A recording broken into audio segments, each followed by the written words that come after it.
মুক্ত জীবনে ফিরে এসেছেন। আলহামদুলিল্লাহ। সর্বশেষ আজ আমার মুক্তির মধ্য দিয়ে 2021 সালে হেফাজতে ইসলাম বাংলাদেশ এবং এদেশের আলেম সমাজের উপর ইতিহাসের অন্যতম এক গভীর ষড়যন্ত্র এবং চক্রান্ত নির্যাতনের যে স্টিমরোলার পরিচালনা করা হয়েছিল, তার আজকে একটি প্রাথমিক অধ্যায়ের পরিসমাপ্তি ঘটল। আমরা স্পষ্ট ভাষায় বলতে চাই, আমাদের উপর জুলুম করা হয়েছে, আমরা নির্যাতিত, অন্যায়ভাবে আমাদেরকে কারারুদ্ধ করা হয়েছে, বুলেটের আঘাতে আমাদের ভাইদেরকে হত্যা করা হয়েছে। আমরা যখন আমাদের সন্তানদের লাশ এবং তাদের রক্তমাখা বুলেট বিদ্ধ সেই মরদেহকে সামনে রেখে আমরা যখন আমাদের ন্যূনতম প্রতিবাদটুকু উচ্চারণ করতে গিয়েছি, তখন আমাদেরকে কারারুদ্ধ করা হয়েছে, আমাদেরকে নানাভাবে নিষ্পেষণ করা হয়েছে, আমাদেরকে জনগণ থেকে বিচ্ছিন্ন করার সব ধরনের অপচেষ্টা চালানো হয়েছে। আমি আজ এই মুহূর্তে আমার এই মুক্তি উপলক্ষে আমি বলতে চাই, আমাদের উপর জুলুম করা হয়েছে, এটাকে আমরা সহ্য করে নিলাম। আমাদের ভাইদেরকে হত্যা করা হয়েছে, সেটাও সহ্য করে নিলাম। আমরা আমার সন্তানের লাশ কাঁধে তুলে নিয়েছি, সেটাকেও আমি হাসি মুখে বরণ করে নিলাম। আমাদেরকে অপমান এবং লাঞ্ছনার সব ধরনের ষড়যন্ত্রের সম্মুখীন হতে হয়েছে, সেটাও আমরা হাসি মুখে বরণ করে নিয়েছি। কিন্তু আল্লাহর জমিনে আল্লাহ এবং তার রাসূলের কোন সম্মান এক মুহূর্তের জন্য আমরা বরদাস্ত করে নেব না। আমরা আমাদের সর্বোচ্চ ত্যাগ এবং কোরবানি স্বীকার করতে প্রস্তুত রয়েছি, জীবন দিতে প্রস্তুত রয়েছি। আল্লাহর জমিনে আল্লাহর দ্বীনের ঝান্ডা সমুন্নত করেই আমাদের যাত্রা থামবে ইনশাআল্লাহ। হয়তো শাহাদাত, নয়তো খেলাফত ইনশাআল্লাহ। আল্লাহর জমিনে খেলাফত প্রতিষ্ঠার যে আওয়াজ পৃথিবীর দিকে থেকে উচ্চারিত হচ্ছে, সে আওয়াজ বাংলার জমিনে খেলাফতের এই আন্দোলনকে চূড়ান্ত গন্তব্যে পৌঁছাবে ইনশাআল্লাহ।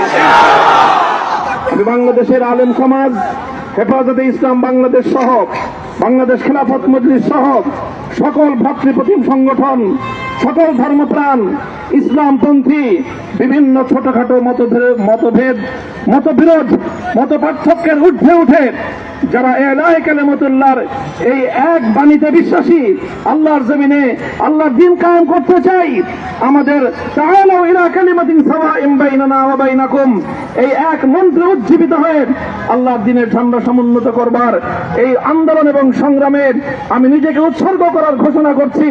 এবং আমার সকল ভাইদেরকে, আমি সকল উলামায়ে কেরামকে এবং ধর্মপ্রাণ মুসলমানদেরকে, ইসলামী নেতৃত্বকে ঐক্যবদ্ধভাবে এই সংগ্রামের ঝান্ডা সমুন্নত করবার, ধারণ করবার আহ্বান জানাচ্ছি।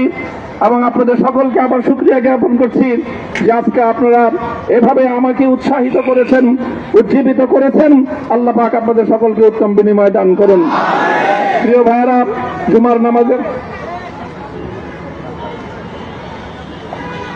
জুমার নামাজের একেবারে ঠিক আগ মুহূর্ত। এখন সব মসজিদগুলোতে জুমার প্রস্তুতি চলছে।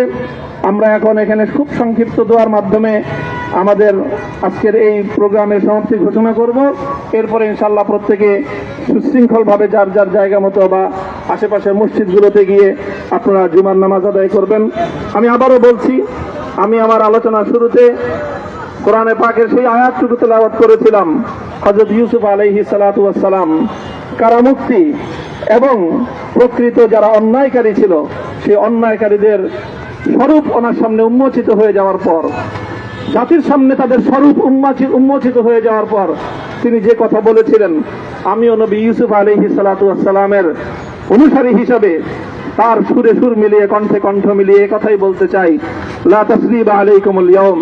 ব্যক্তিগত আক্রোশের প্রতিশোধ আমরা কারো কাছ থেকে গ্রহণ করব না। সকলকে আহ্বান জানাই, মাদ্রাসা, স্কুল, কলেজ, ভার্সিটি, কোন শিক্ষা ব্যবস্থার ছাত্রদের মধ্যে বিভেদ করার নীতিতে মামুনুল হক বিশ্বাস করে না। আসো, স্কুলের ছাত্র আসো, আমার মাদ্রাসার ছাত্র পাশে দাঁড়াও, কলেজ থেকে আসো, ভার্সিটি থেকে আসো, তোমরা হাতে হাত মিলো, ইনশাআল্লাহ দেশের স্বাধীনতা অক্ষুণ্ণ থাকবে। এদেশের ইসলাম এবং হাজার বছরের যে সাধনা সংগ্রাম, সেই সংগ্রাম বিজয়ী হবে ইনশাআল্লাহ। এই জনপদ ইসলাম এবং মুসলমানদের জন্য হাজার বছর ধরে এখানে কালেমার ঝান্ডা সমুন্নত করবার জন্য আমাদের পূর্বপুরুষরা যে সংগ্রাম করে গেছেন, সেই সংগ্রামকেই আমাদের কাঙ্ক্ষিত গন্তব্যে পৌঁছানোর জন্যই আমরণ এক সাধনায় আত্মনিয়োগ করতে হবে। সেই আহ্বান আমি সকলের প্রতি ব্যক্ত করছি। ও আখিরু দাওয়ানা আলহামদুলিল্লাহি রাব্বিল আলামিন। اللهم صل على محمد وعلى آل محمد كما صليت على إبراهيم وعلى آل إبراهيم إنك حميد مجيد. ربنا ظلمنا أنفسنا وإن لم تغفر لنا وترحمنا لنكونن من الخاسرين.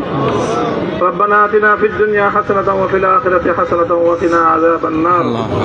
اللهم أحسن عاقبتنا في الأمور كلها وأجرنا من خزي الدنيا وعذاب الآخرة. اللهم آمين. يا الله إخلاصের সাথে শুধুমাত্র আপনার সন্তুষ্টির উদ্দেশ্যে আপনার দ্বীনের ঝান্ডা সমুন্নত করবার জন্য হে আল্লাহ আমাদের বুকে আপনি সাহস দিন, হে আল্লাহ সাহস দিন, হিম্মত দান করুন। আল্লাহ আপনার নুসরতকে, আপনার সাহায্যকে আমাদের সামিলে হাল করে দিন।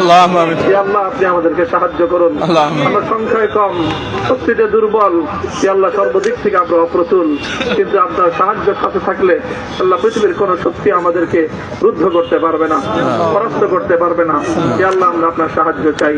হে আল্লাহ জালিমের জিন্দান খানাগুলোতে সারা বিশ্ব জুড়ে অসংখ্য মুজাহিদিন, অসংখ্য মুসলিম সংগ্রামী, তারা দিনের পর দিন, মাসের পর মাস, বছরের পর বছর মানবেতর মজলুমিয়তের জীবন যাপন করছে। ইয়া আল্লাহ সকল মজলুমদেরকে আপনি মুক্তির ব্যবস্থা করে দিন। ইয়া আল্লাহ তাদের মুক্তির জন্য যথাসাধ্য ভূমিকা পালন করার তৌফিক আমাদেরকে, পুরা উম্মাহকে আল্লাহ আপনি দান করুন। সাল্লাল্লাহু তাআলা আলা খায়রি খালকিহি মুহাম্মদ ওয়া আলা আলিহি ওয়া আসহাবিহি আজমাইন।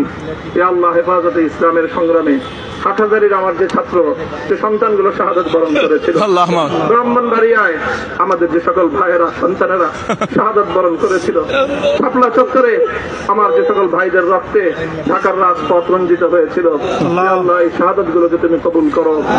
আল্লাহ রক্তের বিনিময়ে এই জমিনকে তুমি তোমার দ্বীনের ঝান্ডা সমুন্নত করবার জন্য তুমি কবুল করো। সাল্লাল্লাহু তাআলা আলা খায়রি খালকিহি মুহাম্মদ ওয়া আলা আলিহি ওয়া আসহাবিহি আজমাইন।